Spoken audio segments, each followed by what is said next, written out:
सुनाओ कोटक महिंद्रा बैंक आज big crash हमें देखने को मिला है। 10% से ज्यादा स्टॉक टूटा और अभी 1663 रुपए का प्राइस देखने को मिल रहा है। लेकिन लो अगर आप देखेंगे तो 1609 रुपए का लो लगा है। ऐसे में कोटक महिंद्रा बैंक के अंदर करना क्या है? क्या ये पोजीशन कोटक महिंद्रा बैंक की कोई छीनने वाला है? यानी कि एक्सिस बैंक की हम बात कर रहे हैं।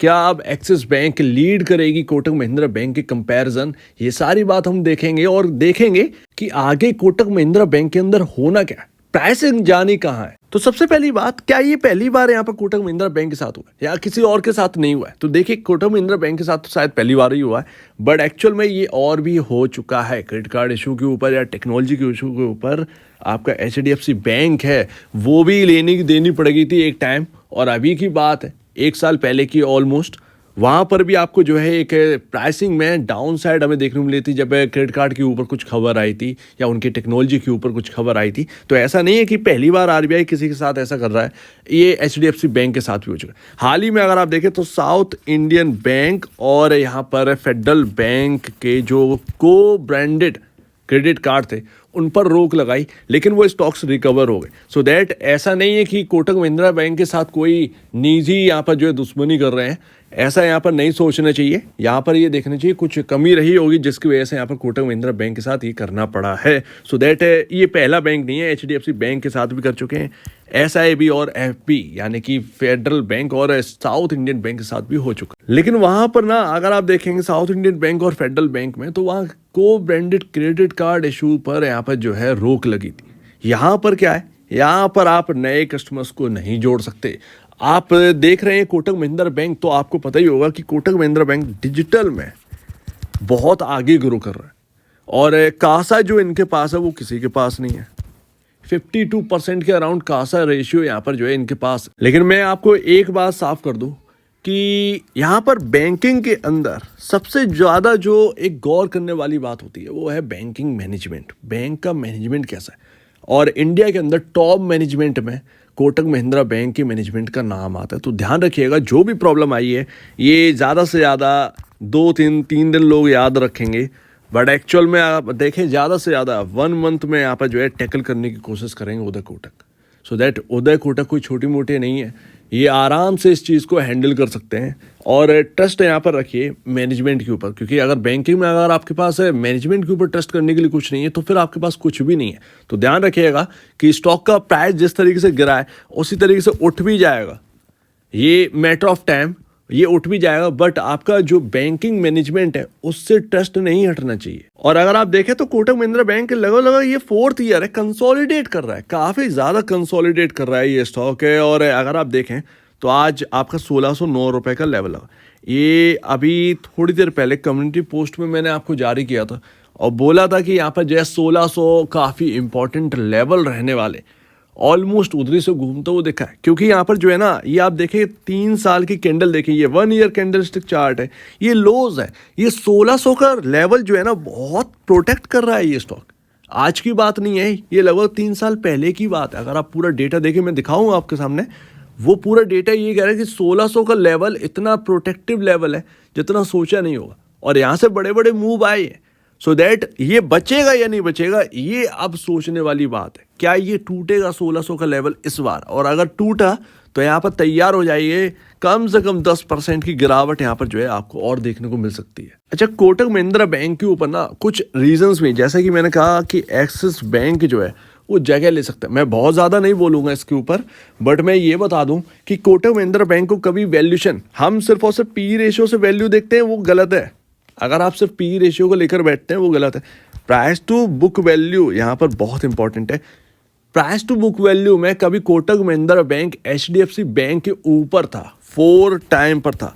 लेकिन बात यही है कि कब तक आप एक हैवी वैल्यूएशन रखे रहेंगे अगर आप एक पीयर कंपैरिजन बेहतर प्रदर्शन नहीं कर रहे, तो वो बात आ जाती। तो यहाँ पर लोगों का जो ट्रस्ट है, जो FIS का ट्रस्ट है या बड़े इन्वेस्टर्स का जितना भी ट्रस्ट है, वो कोटक महिंद्रा बैंक के साथ अभी भी है और रहेगा भी, और पहले बहुत मजबूत था।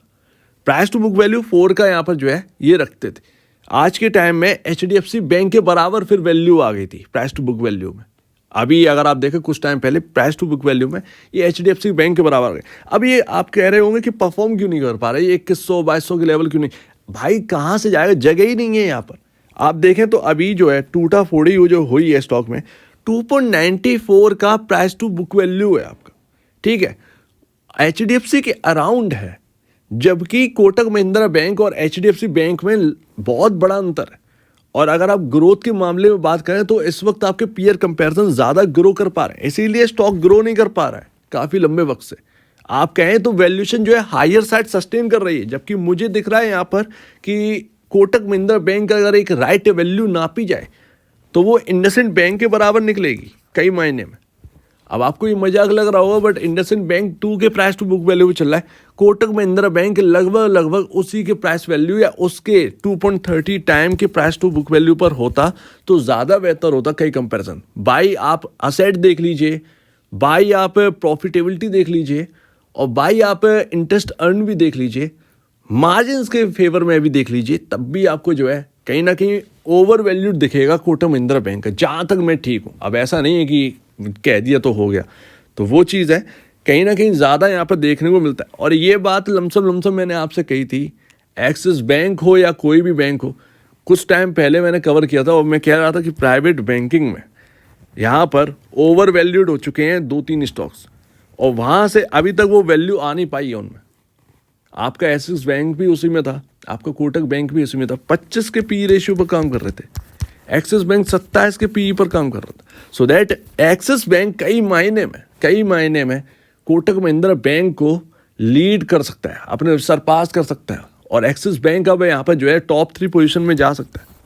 सिंपल सी बात है, अभी 4th पोजीशन पर है तो बैंकिंग के अंदर, प्राइवेट बैंकिंग के अंदर, लेकिन कहीं ना कहीं सरपास कर सकता है कोटक महिंद्रा बैंक को, तो ऐसा लग रहा है फिलहाल में। एक और बात, 5 मई को नंबर आने वाले हैं, Q4 में अगर कुछ धमाल दिखा दिया सो दैट ये कवर होना कोई बड़ी बात नहीं है, आपको 1800 रुपए के ईजिली लेवल्स देखने को मिल सकते हैं। अब थोड़ी सी मोटी बात करते हैं, टेक्निकल पर आते हैं, और सेकेंड लास्ट यहाँ पर आप डेटा देखना चाहे तो देख लीजिएगा, आप शेयर होल्डिंग पैटर्न देख लो या कुछ भी देख लीजिए, फिलहाल हम इस पर बात करें वो मैटर नहीं है। यहाँ पर 2021 से शुरुआत है और 2024 चल रही है, ठीक है। लोज देखिए 1 2 3 और 4 5 6, तो वैसे तो इसको हटा दीजिए, तो यहाँ पर जो है ऑलमोस्ट 4 टाइम ये 4 टाइम है 1600 को प्रोटेक्ट किया। हिस्ट्री रही है कोटक महिंद्रा बैंक की 2021 से 2024 चल रही है, ये हिस्ट्री रही है कि 1600 के लेवल को प्रोटेक्ट करना ही है किसी कीमत पर, तो वो स्टॉक का एक बिहेवियर रहा है।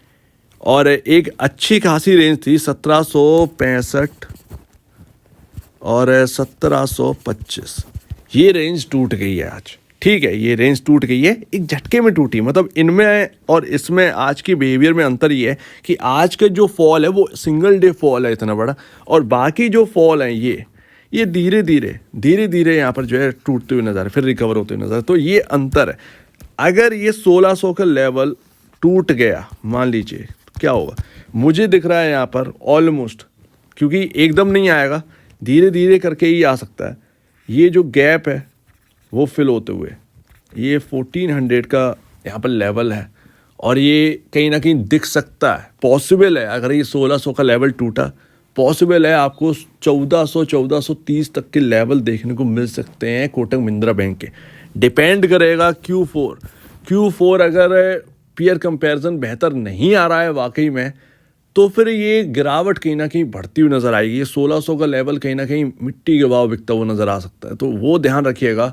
कोटक महिंद्रा बैंक अभी जो वैल्यूएशन वाइज है वो पीयर कंपैरिजन ज़्यादा बेहतर कर रहे हैं लोग, और एक्सिस बैंक कई मामले में असेट के मामले में बड़ा भी है।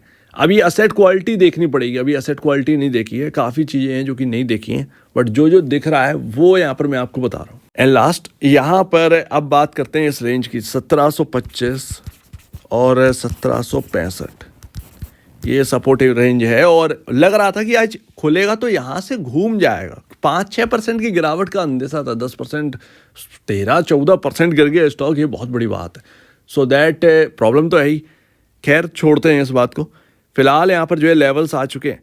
अब यहाँ पर टफ चीज़ क्या है, ये गैप तो फिल होगा लेकिन कब होगा पता नहीं, पहली बात ये छोड़ दीजिए। यही चीज़ मैंने HDFC बैंक में आपसे कहा था, और HDFC बैंक का बॉटम हम ही लोगों ने पकड़ा था, अगर आपको याद हो, कम्युनिटी पोस्ट के जरिए ही वो बॉटम पकड़ा था, और अराउंड 1380 के अराउंड जब ये था। खैर यहाँ पर मुझे यही लग रहा है कि अब कहीं ना कहीं ये बिकवाली का दौर स्टार्ट ना हो जाए कोटक महिंद्रा बैंक के अंदर। ये जो 1765 1725 की जो रेंज है, ये शायद अब सेलिंग रेंज ना बन जाए। बहुत कुछ डिपेंड करेगा Q4 के ऊपर, बहुत कुछ यहाँ पर जो है 5 मई आने वाली है, ये डिपेंड की बात, बहुत डिपेंड करेगा इसके ऊपर, क्योंकि एक अच्छी खबर चाहिए ही चाहिए, तब जाके ये 1765 के लेवल क्रॉस हो पाएंगे, ठीक है ना। और 1848 के लेवल तो बहुत ही इंपॉर्टेंट है, ये ध्यान रखिएगा। जब तक ये क्रॉस नहीं होंगे तब तक यहाँ पर जो है कोटक महिंद्रा बैंक थोड़ा सा रिस्की जोन में जाता रहेगा। सो दैट इस पर ध्यान रखिएगा। अगर 1725 1765 आए तो देखिएगा कहीं बिकवाली तो नहीं आ रही है, क्योंकि आसान नहीं है इस वक्त कोटक महिंद्रा बैंक को इस तरीके से हाई वैल्यूएशन प्रोटेक्ट करना, ये कहीं ना कहीं लगता है।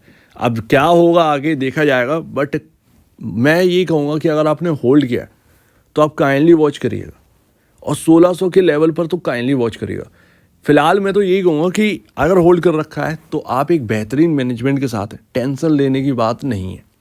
नए खरीदार यहाँ पर जो है थोड़ा सा यहाँ पर देखें ज़्यादा, क्योंकि होल्ड करने वाले तो चलो एवरेज कर लेंगे, कोई दिक्कत नहीं है, बट बाइंग जो है ना, जो नए निवेशक हैं उनको एक अच्छी जगह मिल जाए तो इस पर ध्यान रखें। तो स्टॉप लॉसेस मैनेज करो या कुछ भी मैनेज करो। नई खरीदारी करी है, किसी ने 1609 पर ले लिया है, आराम से 10 रुपये का एक यहाँ पर जो है इंपॉर्टेंट लेवल है आपका, उसी हिसाब से स्टॉप लॉस मैनेज करो और काम करो। उम्मीद है काफ़ी कुछ आपको समझ में आया होगा। वैल्यूएशन तो हाई है, इसमें कोई शक की बात नहीं है। डिटेल कंपैरिजन अगर चाहिए हो तो कोटक महिंद्रा बैंक और एक्सिस बैंक, तो वो भी मैं करने के लिए तैयार हूँ। आप बता दीजिए कमेंट सेक्शन में, उसको भी हम कर लेते हैं। तो जो भी करना हो एक बार अपने सलाहकार या फिर आपके जो ब्रोकर हैं, एडवाइज़र हैं, उनसे भैया पूछ के करिएगा। खुद की स्टडी काफ़ी इंपॉर्टेंट रहती है, कोई ना हो तो खुद की स्टडी जरूर करिए, तब जाकर कुछ करना है बाय और सेल। तो आपके कहना है इसके ऊपर कमेंट सेक्शन में, और अब वीडियो देखने के लिए बहुत धन्यवाद दोस्तों।